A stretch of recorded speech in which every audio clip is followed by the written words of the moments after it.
வணக்கம், நான் உங்க சௌமியா பிரவீன்குமார்.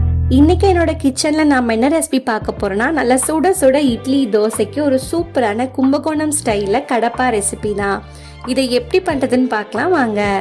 இது பண்றதுக்கு ஒரு ப்ரெஷர் குக்கர்ல 1/4 கப்பு பாசிப்பருப்பு எடுத்திருக்கேன். இதை நல்லா வாஷ் பண்ணிட்டு இது கூட கட் பண்ணி வச்சிருக்கேன் ஒரு 2 உருளைக்கிழங்க சேர்த்திக்கலாம். இது முழுகிற அளவுக்கு தண்ணி சேர்த்திக்கலாம்.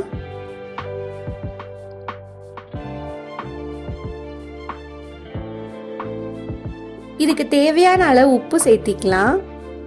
1/4 டீஸ்பூன் அளவுக்கு மஞ்சள் தூள் சேர்த்திக்கலாம். இந்த கடப்பா ஒயிட் கலர்ல வரணும்னா மஞ்சள் தூளை ஸ்கிப் பண்ணிடலாம்.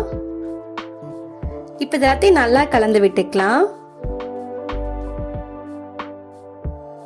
நல்லா மிக்ஸ் பண்ணியாச்சு. இப்ப குக்கரை க்ளோஸ் பண்ணிட்டு ஸ்டீம் வந்ததுக்கு அப்புறமா விசில் போட்டு ஒரு 5ல இருந்து 6 விசில் வரைக்கும் விட்டு எடுத்துக்கலாம்.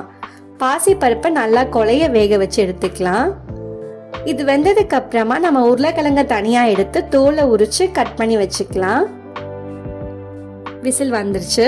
இப்ப ஸ்டவ் ஆஃப் பண்ணிட்டு ஸ்டீம் தானா ரிலீஸ் ஆகிற வரைக்கும் வெயிட் பண்ணலாம். ஸ்டீம் ரிலீஸ் ஆயிடுச்சு. உருளைக்கிழங்கும் பருப்பும் நல்லாவே வெந்திருக்கு. இப்போ ஒரு மிக்சர் ஜார்ல ஒரு 1/2 மூடி தேங்காவை அப்படியே சேர்த்திக்கலாம். 2 டேபிள் ஸ்பூன் அளவு பொட்டுக்கல்ல சேர்த்திக்கலாம். 1/2 டேபிள் ஸ்பூன் அளவுக்கு கசகசா சேர்த்திக்கலாம். 1 டீஸ்பூன் சோம்பு சேர்த்திக்கலாம். இது எல்லாத்தையும் தண்ணி ஊற்றி நல்லா ஃபைன் பேஸ்டா அரைச்சிட்டு வந்துடலாம். இப்போ இதை எடுத்து வச்சுக்கலாம். இப்போ கடப்பா பண்றதுக்கு ஒரு கடாய் வச்சிருக்கேன். அதில் கடலை எண்ணெய் சேர்த்திருக்கேன். இது கூட 2 ஏலக்காய் சேர்த்திக்கலாம். 3 கிராம்பு சேர்த்திக்கலாம். ஒரு சின்ன துண்டு பட்டை சேர்த்திக்கலாம். ஒரு அன்னாசி பூ சேர்த்திக்கலாம். 1 டீஸ்பூன் அளவுக்கு சோம்பு சேர்த்திக்கலாம். இதெல்லாம் நல்லா பொரிஞ்சதுக்கு அப்புறமா நீல வாக்குல கட் பண்ணி வச்சிருக்க 2 பெரிய வெங்காயத்தை சேர்த்திக்கலாம். இது கூடவே கொஞ்சமா கறிவேப்பிலை சேர்த்திக்கலாம். இப்ப வெங்காயம் குயிக்கா வதங்கிறதுக்காக உப்பு சேர்த்திக்கலாம். இதை நல்லா வதக்கிக்கலாம். வெங்காயம் நல்லா வதங்கணும்.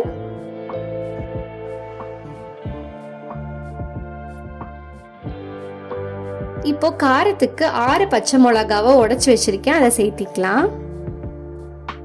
இதை ஆட் பண்ணிட்டு நல்லா கலந்து விட்டுக்கலாம்.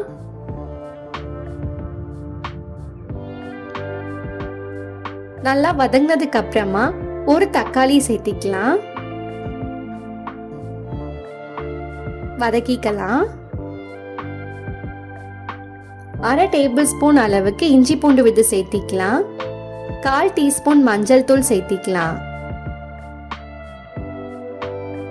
இப்ப நாம அரைச்சு வச்சிருக்க தேங்காய் விழுது சேர்த்திக்கலாம். இப்ப கொஞ்சமா தண்ணி சேர்த்திக்கலாம். இது நல்லா மிக்ஸ் பண்ணிக்கலாம்.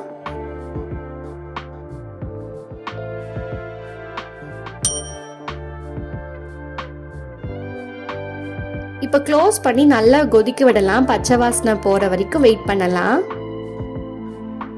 இப்ப பச்சை வாசனை எல்லாம் போயிடுச்சு.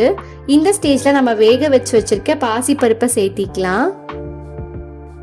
கலந்து விட்டுக்கலாம்.